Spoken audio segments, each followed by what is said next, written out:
Hello guys, I am Santosh Kumar Das. Today we'll read about the distribution of the drug. This particular note is referred from the Dinesh Kumar Sharma, and I will make you understand what is the drug distribution from it.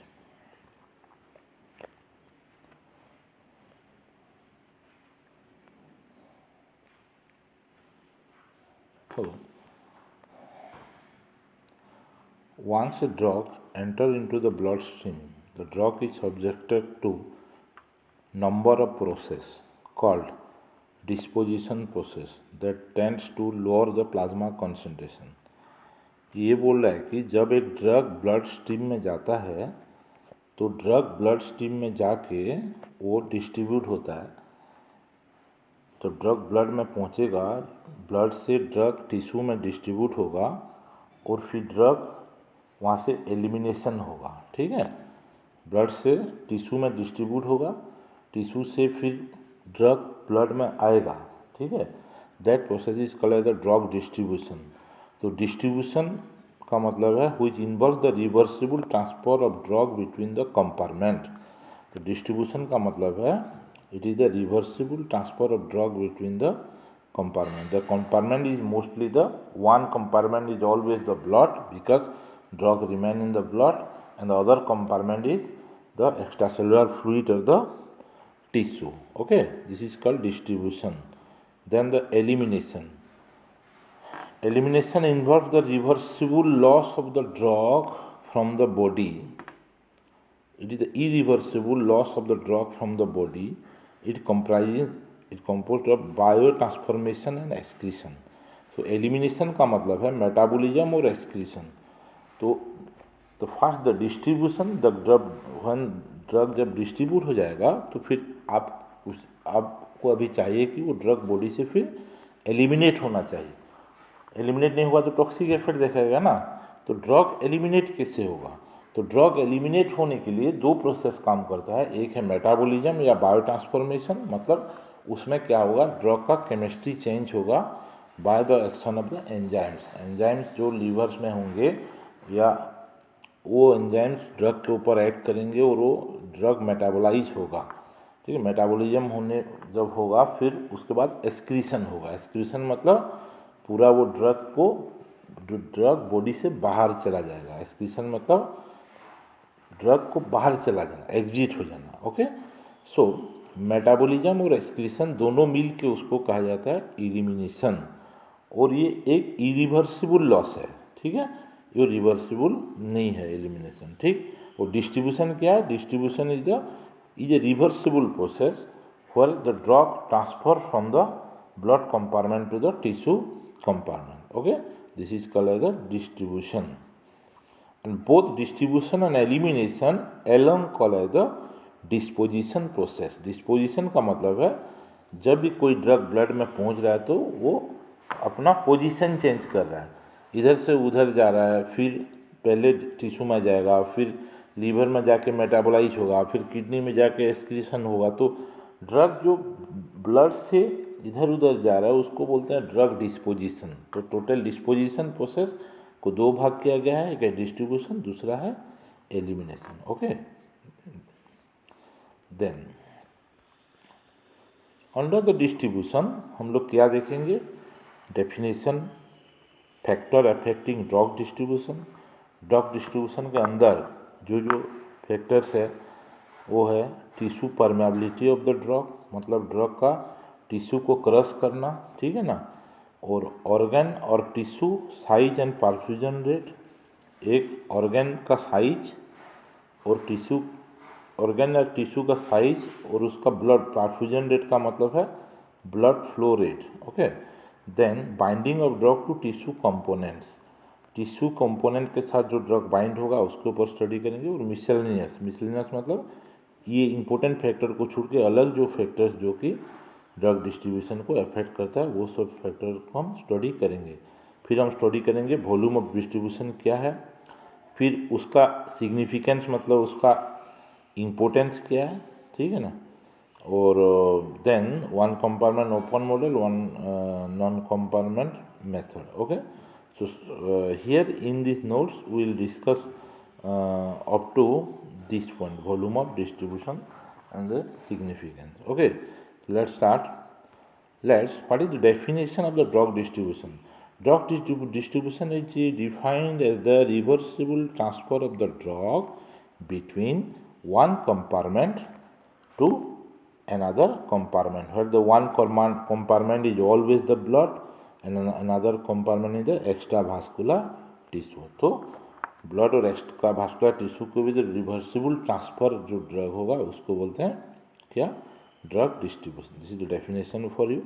Then significance मतलब importance क्या है, मतलब distribution का impact क्या है, ठीक है ना.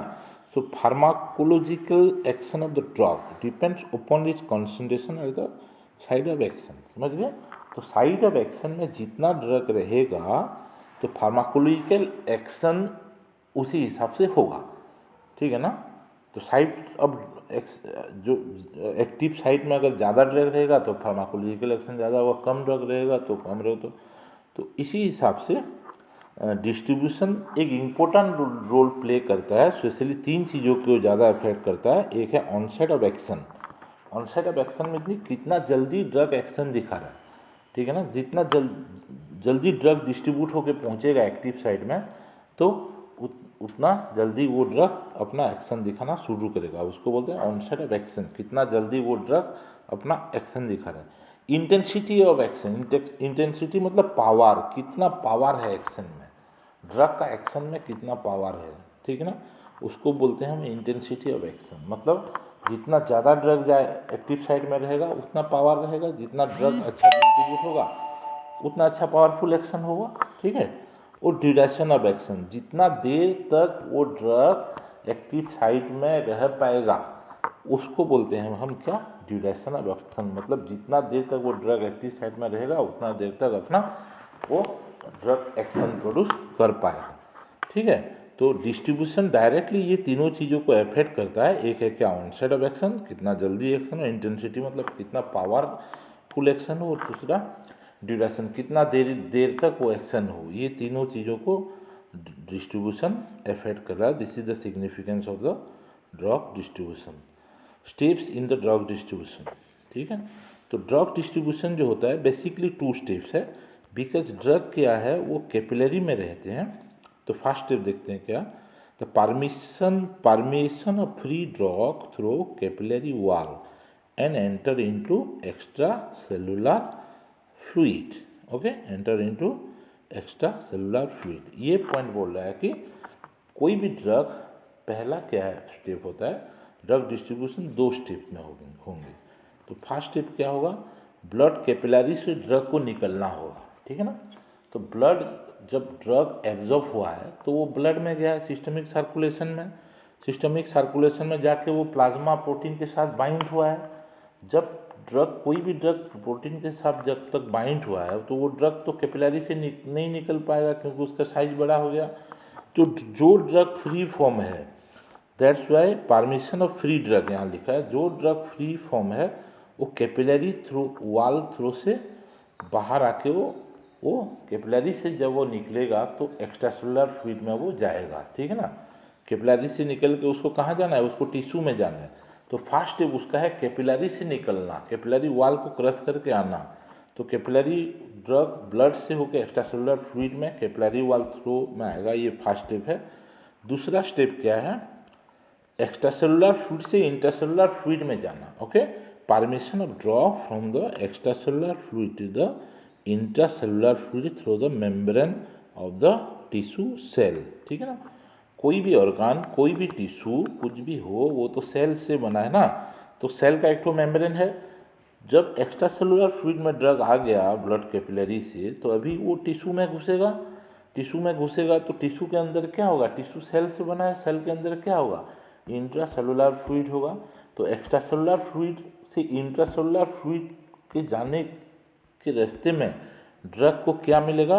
आपका सेल वॉल मिलेगा. तो ड्रग को सेल वॉल क्रॉस करके इंट्रासेलुलर फ्लूइड में, एक्स्ट्रासेलुलर फ्लूइड से इंट्रासेलुलर फ्लूइड में जाना पड़ेगा. दैट्स वाई उसको परमिशन करना पड़ेगा, ठीक है ना.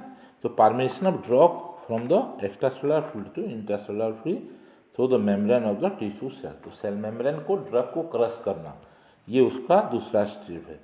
तो फर्स्ट स्टेप क्या हो गया? पहला स्टेप आपका जो कैपिलरी एंडोथेलियम है, कैपिलरी वॉल को क्रश करके एक्स्ट्रासेलुलर फ्लूइड में आना। फिर एक्स्ट्रासेलुलर फ्लूइड को से आपका दूसरा स्टेप है एक्स्ट्रासेलुलर फ्लूइड से वॉल को क्रश करके, सेल वॉल को क्रश करके इंट्रासेलुलर फ्लूइड में जाना, फिर वो अपना एक्शन प्रोड्यूस करेगा। ओके, तो इसमें रेट लिमिटिंग स्टेप क्या है, मतलब इम्पोर्टेंट स्टेप क्या है जो कि ये दोनों स्टेप को कंट्रोल करता है। ठीक है, तो इसमें रेट लिमिटिंग स्टेप मतलब जो कि डिस्ट्रीब्यूशन को कंट्रोल करेगा उसको बोलते हैं rate limiting step. Rate limiting step मतलब जो स्टेप डिस्ट्रीब्यूशन रेट को कंट्रोल करेगा उसको बोलते हैं रेट लिमिटिंग स्टेप। मतलब कौन सा चीज़ ऐसा है जो कि डिस्ट्रीब्यूशन को फिर कंट्रोल करे, ठीक है ना, वो है आपका रेट लिमिटिंग।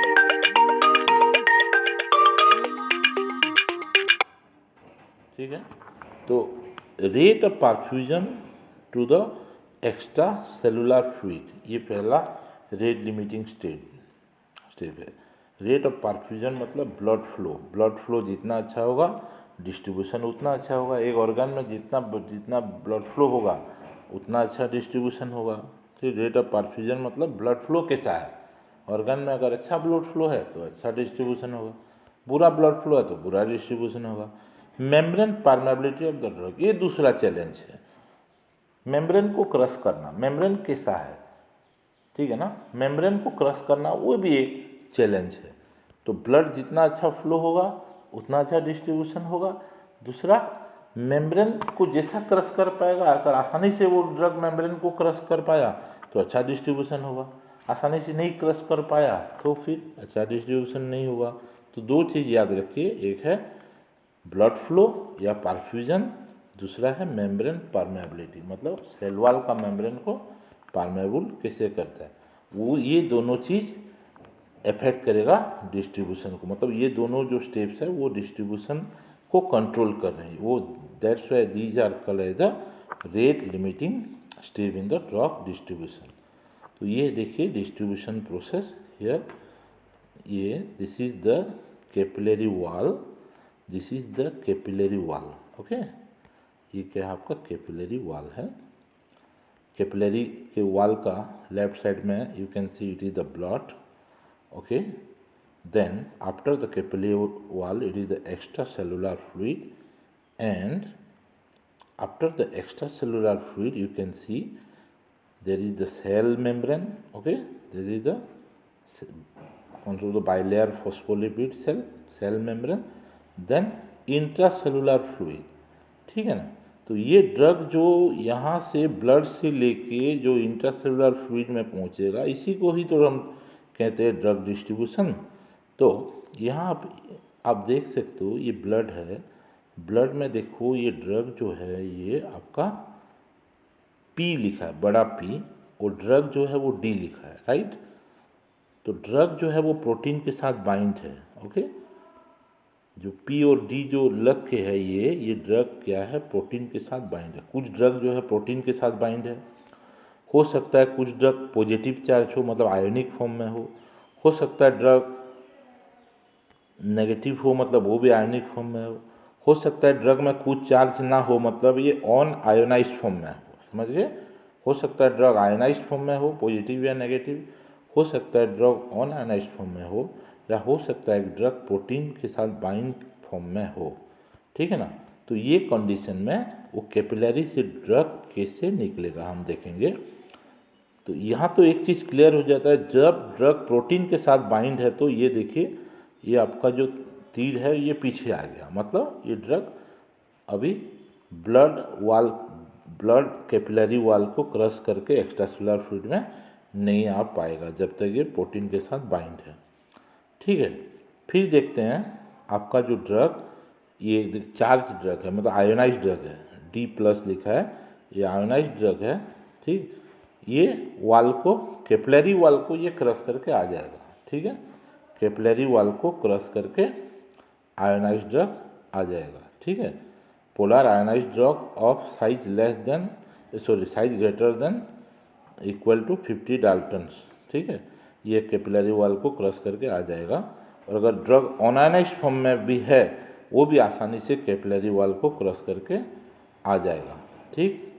ड्रग अगर 50 से ऊपर है भी तो आ जाएगा, ड्रग अगर 50 डाल्टन से छोटा है भी तो कैपिलरी वॉल क्रॉस करके आ जाएगा। इसका मतलब ये निकल के आता है कि कोई भी ड्रग हो, आइदर हो या हो ये वो, अगर वो आयोनाइज्ड फॉर्म में हो या अनआयोनाइज्ड फॉर्म में हो या फिर वो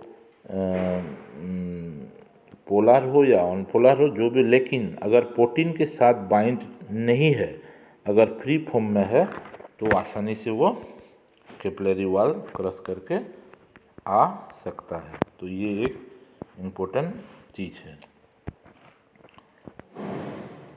ठीक है।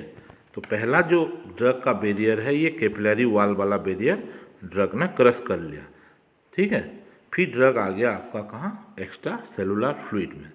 अब देखते हैं एक्स्ट्रा सेलुलर फ्लूइड में से ड्रग को अभी क्रॉस करना है क्या, सेल मेम्ब्रेन, ठीक है। तो जो कैपिलरी वॉल जैसा आयोनाइज्ड अनआयोनाइज्ड कोई भी ड्रग कैपिलरी वॉल आसानी से क्रॉस करके आ गया था, लेकिन जब सेल मेम्ब्रेन क्रॉस करेगा तो कंडीशन थोड़ा चेंज हो रहा है। देखते हैं क्या चेंज हो रहा है। तो drug of size less than 50 Dalton, अगर ड्रग का साइज 50 डाल्टन से छोटा है, अगर वो आयोनाइज्ड फॉर्म में है, मतलब वाटर सोल्यूबल ड्रग है और ड्रग का साइज 50 डाल्टन से अगर छोटा है तो वो आपका सेल मेम्ब्रेन का वॉल को क्रॉस करके एक्स्ट्रा सेलुलर से इंटरसेलुलर फ्लूइड में पहुंच जाएगा। लेकिन कौन सा मैकेनिज्म से पहुंचेगा, बल्क फ्लो या पोर ट्रांसपोर्ट या कन्वेक्टिव ट्रांसपोर्ट मैकेनिज्म से ड्रग पहुंचेगा, ठीक है। जो छोटा छोटा पोर्स रहते हैं वो पोर्स में, जैसा कि एब्जॉर्प्शन में भी हम पढ़े थे, छोटा छोटा पोर्स से ड्रग पहुंच जाएगा इंट्रासेलुलर फ्लूइड में, अगर 50 डाल्टन से छोटा हुआ तो। अगर एक ड्रग लिपोफिलिक ड्रग है जो कि 50 से लेकर 600 डाल्टन के अंदर है, अगर उसका साइज 50 to 600 डाल्टन है और लिपोफिलिक ड्रग है, लिपिड लविंग ड्रग है, तो उसको कुछ बैरियर नहीं है, वो आसानी से वॉल को क्रॉस करेगा। वो जो मैकेनिज्म एडॉप्ट करेगा वो है पासिव डिफ्यूजन मैकेनिज्म से वॉल को क्रॉस कर जाएगा, ठीक है। और ये जो पोलर और आयोनाइज्ड ड्रग है, पोलर या आयोनाइज्ड मतलब जिसमें चार्ज भरा ड्रग है, वो जनरली अगर 50 डाल्टन से छोटा है तो वो तो बल्क फ्लो, लेकिन 50 डाल्टन से अगर बड़ा है तो उसके लिए एक्टिव ट्रांसपोर्ट मैकेनिज्म है। एक्टिव ट्रांसपोर्ट या कैरियर मेडिएटेड ट्रांसपोर्ट मैकेनिज्म से अगर पॉजिटिवली चार्ज हुआ, तो एक्टिव ट्रांसपोर्ट मैकेनिज्म से क्रॉस करके जाएगा। लेकिन जनरली क्या होता है, नेगेटिवली चार्ज अगर हुआ तो सेल मेम्ब्रेन में नेगेटिव चार्ज रहते हैं, इसलिए वो रिपल्सन हो जाता है। तो आयोनाइज्ड ड्रग अगर नेगेटिवली चार्ज है तो आसानी से क्रॉस नहीं करेगा, अगर पॉजिटिव चार्ज है तो वो पॉजिटिव चार्ज, अगर आयोनाइज्ड ड्रग है पॉजिटिवली चार्ज है तो वो एक्टिव ट्रांसपोर्ट मैकेनिज्म एडॉप्ट उसको करना पड़ेगा। तो यहाँ ये निकल कर आता है कि basically most of the drug which is lipophilic in nature, जिसका कि 500 से 600 डाल्टन का साइज है, वो ज़्यादा ड्रग डिस्ट्रीब्यूशन दिखा पाते हैं, ठीक है। और आयोनाइज्ड ड्रग अगर 50 से ज़्यादा बड़ा है तो उसको एक्टिव ट्रांसपोर्ट या एक कैरियर मेडिएटेड ट्रांसपोर्ट मैकेनिज्म उसको फॉलो करना पड़ेगा, ठीक। Distribution is A passive process for which the driving force is the distribution is a passive process for which driving force is the concentration gradient between the blood and the extravascular tissue। यही बोल रहा है कि distribution जो है ये एक passive process है। पासिव प्रोसेस मतलब drug move from the high concentration to the low concentration, जिससे कि ये कॉन्सेंट्रेशन डिफरेंस जो है, सपोज ब्लड से ड्रग टिश्यू में जा रहा है तो ब्लड और टिश्यू के अंदर जो कॉन्सेंट्रेशन डिफरेंस है यही रोल प्ले करता है ड्रग का डिस्ट्रीब्यूशन में। तो मोस्ट ऑफन आपका डिस्ट्रीब्यूशन ये फास्ट ऑर्डर फुल है, because ADME absorption distribution metabolism excretion basically आप अपना बॉडी में फास्ट ऑर्डर प्रोसेस फॉलो करते हैं। मतलब जितना ज़्यादा ड्रग ब्लड में होंगे, जितना ज़्यादा ड्रग ब्लड में होगा उतना ज़्यादा ड्रग अच्छा से डिस्ट्रीब्यूट होगा, जल्दी ड्रग जाएगा। Mean the rate of distribution depends upon the amount of drug present in the blood, मतलब जितना ड्रग ब्लड में फ्री फॉर्म में रहेगा उतना ज़्यादा डिस्ट्रीब्यूशन होगा। ठीक है, the process occur by diffusion of the free drug until equilibrium is establish. तो फ्री ड्रग की डिस्ट्रीब्यूशन होता है, वो तो हमको मालूम हो गया, लेकिन कितना देर तक हुआ? जब तक एक ब्लड में फ्री ड्रग और टिश्यू में फ्री ड्रग का कॉन्सेंट्रेशन इक्विलिब्रियम ना हो जाए तब तक ये डिस्ट्रीब्यूशन प्रोसेस चलता रहेगा। ठीक है, तो distribution is A passive process.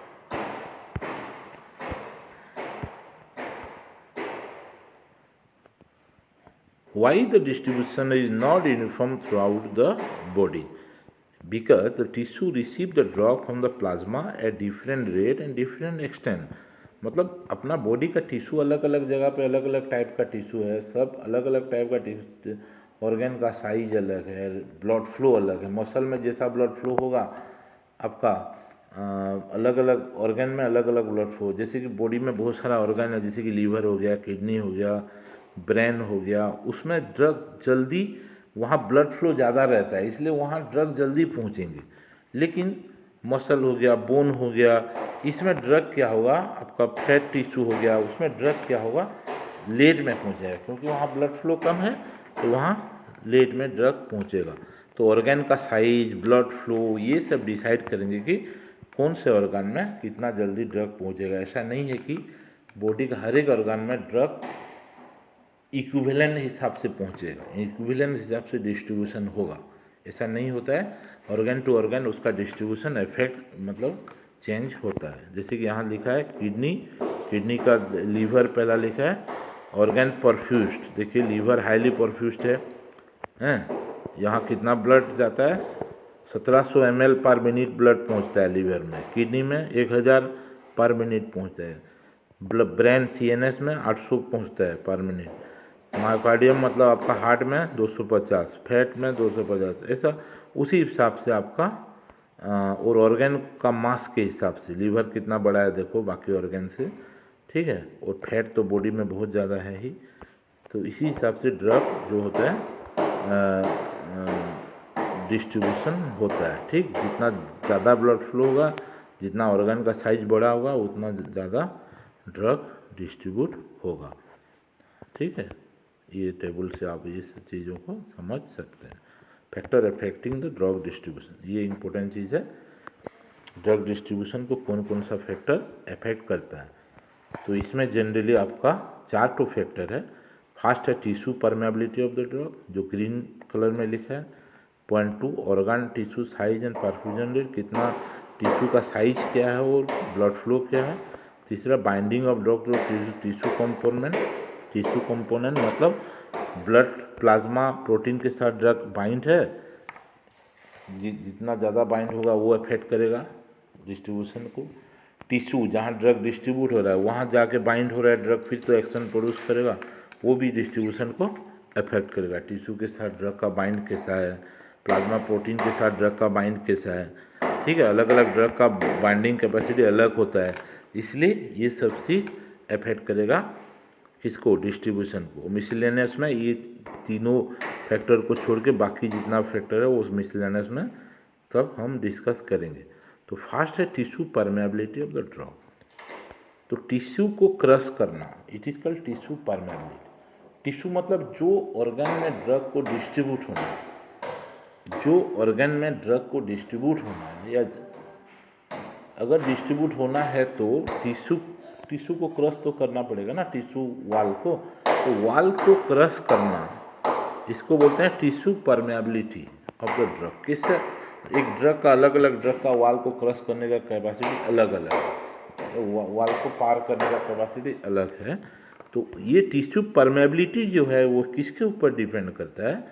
First तो है आपका physico chemical properties of the drug, उसमें इंपॉर्टेंट क्या है, मोलिकुलर साइज। ड्रग का मोलिकुलर साइज अफेक्ट करेगा टिश्यू परमेबिलिटी को।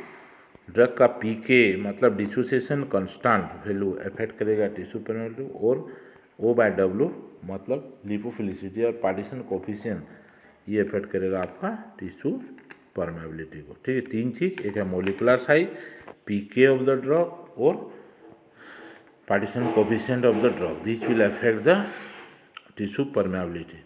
उसके सिवा परमेबिलिटी को और एक चीज़ अफेक्ट करेगा, वो है physiological barrier of diffusion of the drug. Okay, तो फिजियोलॉजिकल बैरियर जैसे कि ब्लड ब्रेन बैरियर हो गया, ब्लड टेस्टिस बैरियर हो गया, जैसे कि प्लासेंटल बैरियर हो गया, ब्लड सेरेब्रोस्पाइनल फ्लूइड बैरियर हो गया। तो ये जो बैरियर्स वगैरह है, ये बैरियर्स ड्रग का डिस्ट्रीब्यूशन को अफेक्ट करता है। ठीक है ना, ये बैरियर्स ड्रग्स का डिस्ट्रीब्यूशन को रोकता है।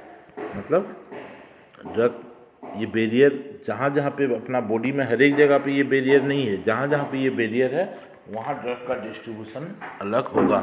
तो बैरियर और ड्रग का फिजिकोकेमिकल प्रॉपर्टी ये दोनों टिश्यू परमेबिलिटी को अफेक्ट करेंगे। ठीक है, फिर ऑर्गन टिश्यू साइज परफ्यूजन एक एक करके हम पढ़ेंगे। पहले हम आते हैं टिश्यू परमेबिलिटी के अंदर जो physicochemical property of the drug like molecular size.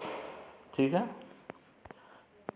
Physicochemical property of the drug, molecular size, pK, partition coefficient, और ये आपका फिजियोलॉजिकल बैरियर, कौन कौन सा बैरियर। ठीक है, ये हम एक एक करके डिस्कस करेंगे। बैरियर क्या है? Simple capillary endothelial barrier, simple cell membrane barrier, blood brain barrier, blood CSF barrier और blood placental barrier, blood testis barrier. ठीक है, तो फर्स्ट पॉइंट जो टिश्यू का परमेबिलिटी को अफेक्ट करेगा वो है क्या?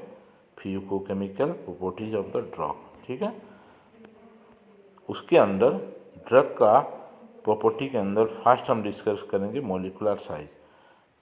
ठीक है, मोलिकुलर वेट लेस देन 500 से 600 डाल्टन, मीन्स 500 से अगर 600 डाल्टन से छोटा है तो इजीली कैपिलरी को पास करेगा और एक्स्ट्रा सेलुलर मेम्ब्रेन में वो ड्रग पहुंच जाएगा। ये लिखा है penetration of drug from the extra cellular fluid to cell, ये function of molecular size, ionization constant and lipophilicity of the drug. अब वो ड्रग, जैसे कि ये ऐसा बोल रहा है कि हो सकता है ड्रग आयोनाइज्ड हो सकता है अनआयोनाइज्ड हो सकता है, उसका अगर 500 से 600 डाल्टन साइज है तो वो आसानी से कैपिलरी वॉल को क्रॉस करके एक्स्ट्रासेलुलर फ्लूइड में आ जाएगा। अगर छोटा भी है तो आ जाएगा, लेकिन एक्स्ट्रासेलुलर फ्लूइड से सेल के अंदर घुसना वो डिपेंड करता है आपका molecular size, ionization constant, lipophilicity of the drug. For the extracellular fluid to cross the cell membrane through the aqueous filled channel need particle size less than 50। जैसा कि हम फोटो में डिस्कस किए थे, अगर 50 से छोटा हुआ तो कॉन्वेक्टिव फ्लो मैकेनिज्म से अंदर घुसेगा। ठीक, large molecular size restricted to required specialised transport mechanism. अगर एक ड्रग हाइड्रोफिलिक है, अगर एक ड्रग लिपोफिलिक है तो वो 500 से 600 डाल्टन से अगर छोटा है और लिपोफिलिक है तो आसानी से क्रॉस करके डिस्ट्रीब्यूट हो जाएगा। लेकिन एक ड्रग अगर हाइड्रोफिलिक है तो उसके लिए क्वेश्चन मार्क है, क्योंकि आपका जो वाल है वो लिपोइडल वाल है, जो वाल को क्रॉस करके डिस्ट्रीब्यूट होना है। तो उसी केस में क्या होगा, अगर 50 डाल्टन से छोटा है तो वो हाइड्रोफिलिक होने के बावजूद भी वो पोर ट्रांसपोर्ट मैकेनिज्म से तो घुस जाएगा अंदर, लेकिन अगर 50 से ज़्यादा है तो वो पासिव डिफ्यूजन मैकेनिज्म में अंदर वो नहीं घुस पाएगा, क्योंकि वो लिपोफिलिक ड्रग नहीं है और वो आयोनाइज्ड ड्रग है, वो हाइड्रोफिलिक ड्रग है।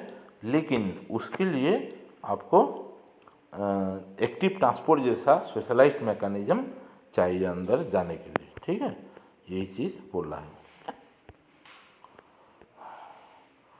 तो फर्स्ट दूसरा पॉइंट डिग्री ऑफ आयनाइजेशन।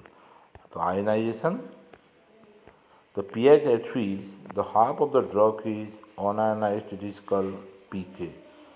जो pH में एक ड्रग का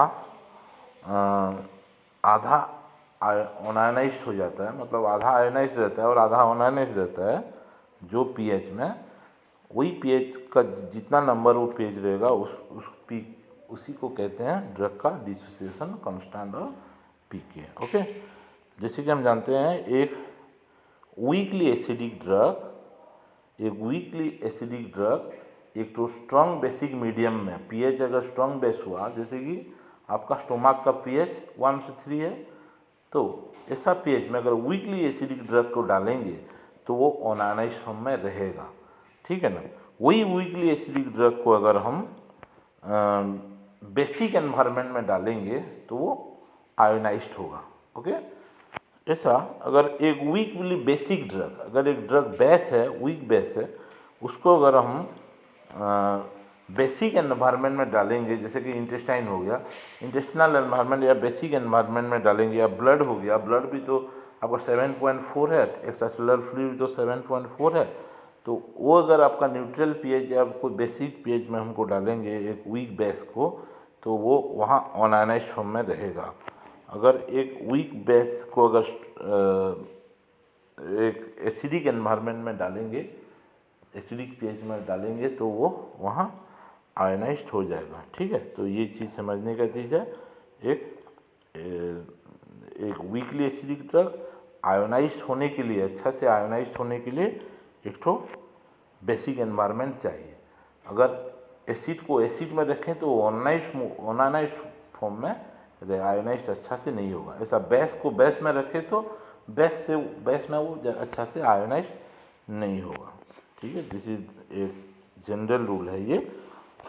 लेकिन but the pH of the blood plasma and extracellular fluid and cerebrospinal fluid, मतलब बॉडी का जितना भी इंपॉर्टेंट फ्लूइड्स है वहाँ पे आपका 7.4 पीएच रहता है, ठीक है। अगर वो एसिडोसिस और अल्कालोसिस ना हो तो, ठीक है। एसिडोसिस मतलब एसिडिक हो जाएगा फ्लूइड, या अल्कालोसिस मतलब अल्कलाइन हो जाएगा फ्लूइड। अगर ऐसा कंडीशन ना हो तो वो जनरली 7.4 पीएच मेंटेन करता है। All the drug at plasma pH can, अगर वो पोलर फॉर्म में रहता है, all the drug ionised at plasma pH, अगर एक ड्रग प्लाज्मा में जाता है और वहाँ आयोनाइज्ड हो जाता है तो can not penetrate the lipoidal cell membrane, तो उसको सेल मेम्ब्रेन को क्रॉस करने में फिर प्रॉब्लम होता है, क्योंकि most of the drug get diffuse by the और get distributed by the passive diffusion mechanism. Passive diffusion mechanism को एक ड्रग को अनआयनाइज्ड होना चाहिए, अनआयनाइज्ड और अच्छा से लिपोफिलिक होना चाहिए।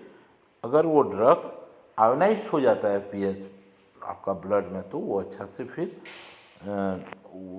डिस्ट्रीब्यूट नहीं हो पाता है, ठीक है। यही चीज़ बोला है।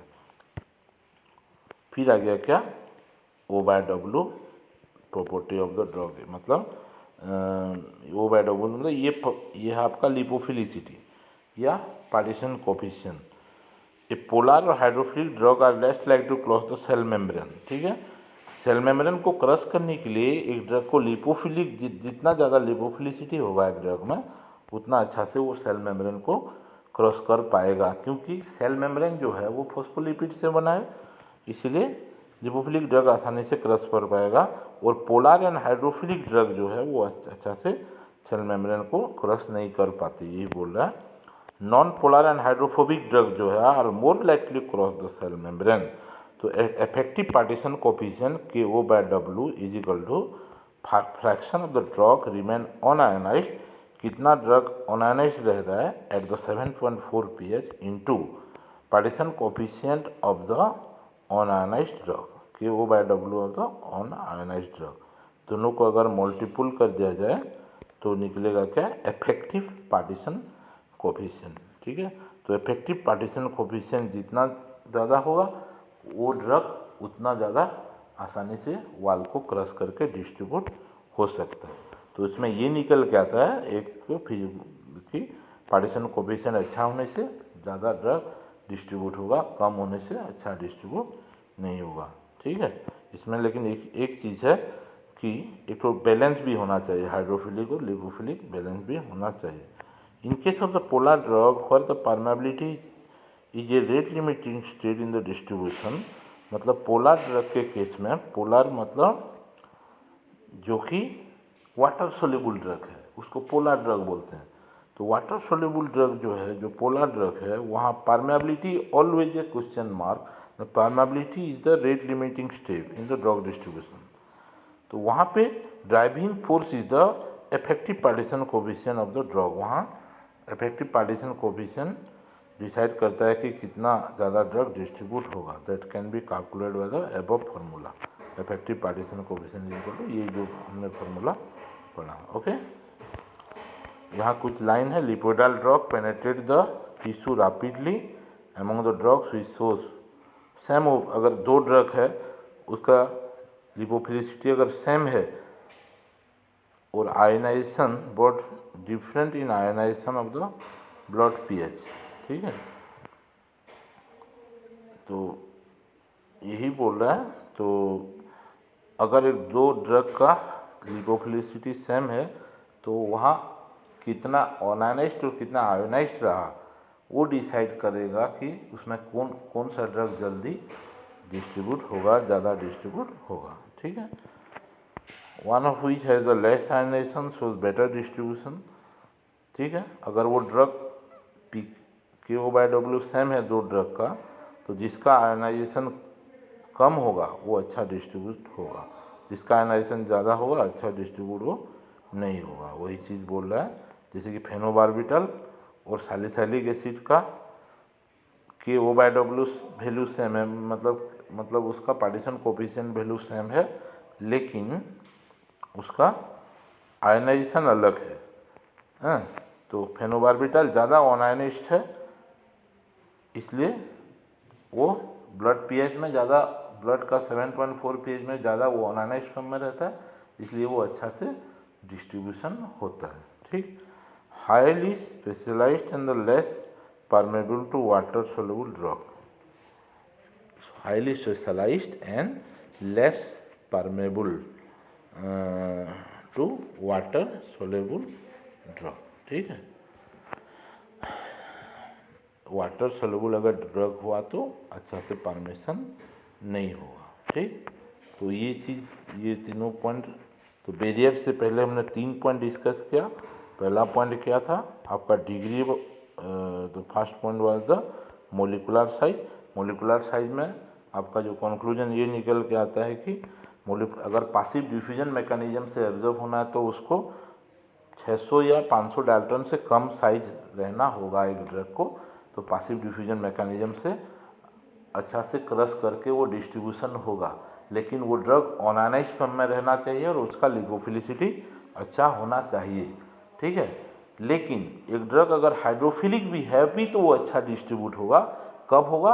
अगर उसका साइज 50 डाल्टन से छोटा है तो वो पोर्ट ट्रांसपोर्ट मैकेनिज्म से डिस्ट्रीब्यूट होके सेल का इंटरसेलुलर फ्लूइड में पहुंच सकता है। अगर वो 50 डाल्टन से उसका साइज ज़्यादा है तो, और वो हाइड्रोफिलिक भी है, तो उसके लिए एक्टिव ट्रांसपोर्ट मैकेनिज्म है, उससे वो ड्रग जाके क्रॉस कर सकता है। लेकिन ओवरऑल जो ड्रग जो है अगर अनआयनाइज्ड फॉर्म में होगा और लिपोफिलिक होगा तो अच्छा वो ड्रग क्रॉस करके डिस्ट्रीब्यूट हो पाएगा, ठीक, ये है। और आपका डिग्री ऑफ आयनाइजेशन, ठीक है, पीके वैल्यू इंपॉर्टेंट रोल प्ले करता है कि कितना ड्रग एक पार्टिकुलर पीएच में आयनाइज्ड होगा। तो जितना ड्रग अनआयनाइज्ड फॉर्म में रहेगा उतना अच्छा डिस्ट्रीब्यूशन होगा, जितना आयनाइज्ड फॉर्म में रहेगा आपका एक्स्ट्रासेलुलर फ्लूइड या ब्लड में तो वो ड्रग अच्छा से डिस्ट्रीब्यूट नहीं होगा, यही चीज़ बोल रहा है, ठीक है। तो तीसरा पॉइंट क्या है? Partition coefficient. पार्टीशन कोफिशिएंट मतलब लिपोफिलिसिटी KO/W जितना, या log P।